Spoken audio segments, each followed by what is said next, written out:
KDK Audioblog. It was a very eventful day today.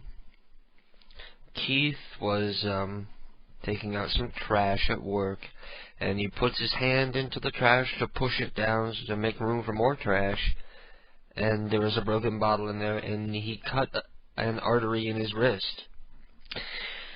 So I had to rush him to the emergency room, and it's Sunday night, so apparently they couldn't get a hold of a surgeon at the hospital, so I had to take Keith and drive him to another hospital where they had a surgeon on, and he was able to perform surgery on his wrist, and that's where I've been all night. It's 3:30 in the morning on Monday morning by now, and I've been at the hospital for the past 6 or 7 hours.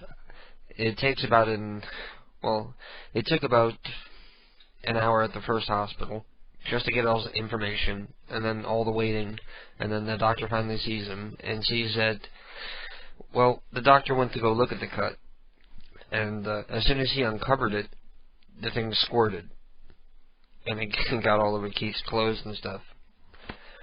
So you know something's wrong when that happens. You know it's more than just a superficial cut.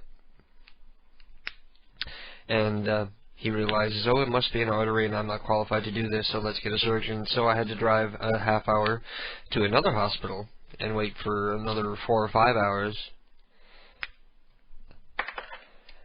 while Keith went into surgery. I was able to see him when he was in the prep room, and they had him hooked up to an IV, you know, for the saline drip or whatever, and he had to pee.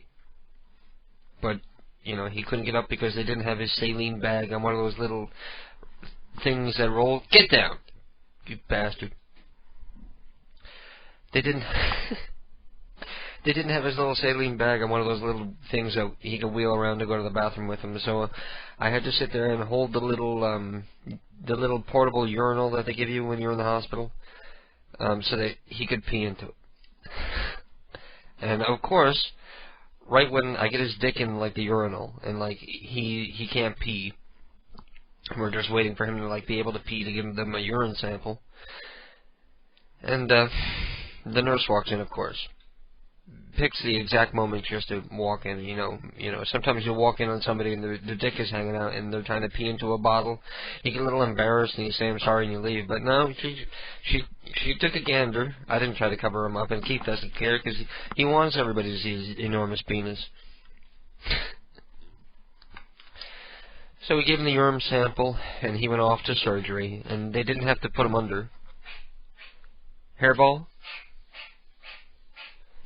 Pardon the cat while he coughs up a hairball in the background.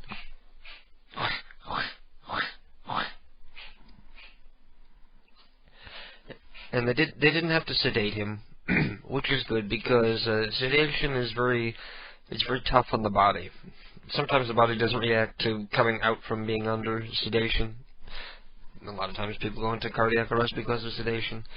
All they did is basically they numbed his arm, and they worked on it, and he had to get a tetanus shot. And see, what they did was, he had a small cut in his wrist, and they couldn't really see inside, so they had to cut a perpendicular cut so that they could open it up and take a look and see what was doing inside, and then, you know, do the work that they need to do. So now he's going to have this great big old cut in his wrist on top of the one that he had from the bottle. He's got the one that the doctors had to make, and some stitches. So he's got some, I think they give him a prescription for Percocet. So he's going to be out of work for a couple days, and he's going to be on cloud 9 with his Percocet. And he's not going to be able to use a mouse really well because it was his right hand, so it's going to kill Keith not to be able to masturbate or use a mouse for a week or two.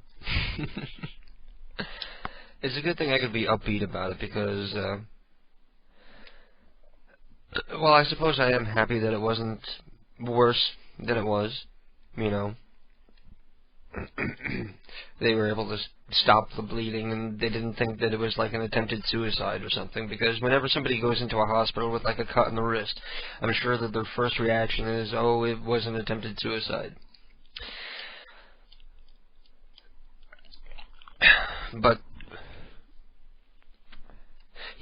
when I took him from work and brought him to the hospital the first time, they gave me papers for the doctor to sign so that the business can pay for it. So the business will be picking up all the bills because he got hurt on the job. So that's a good thing.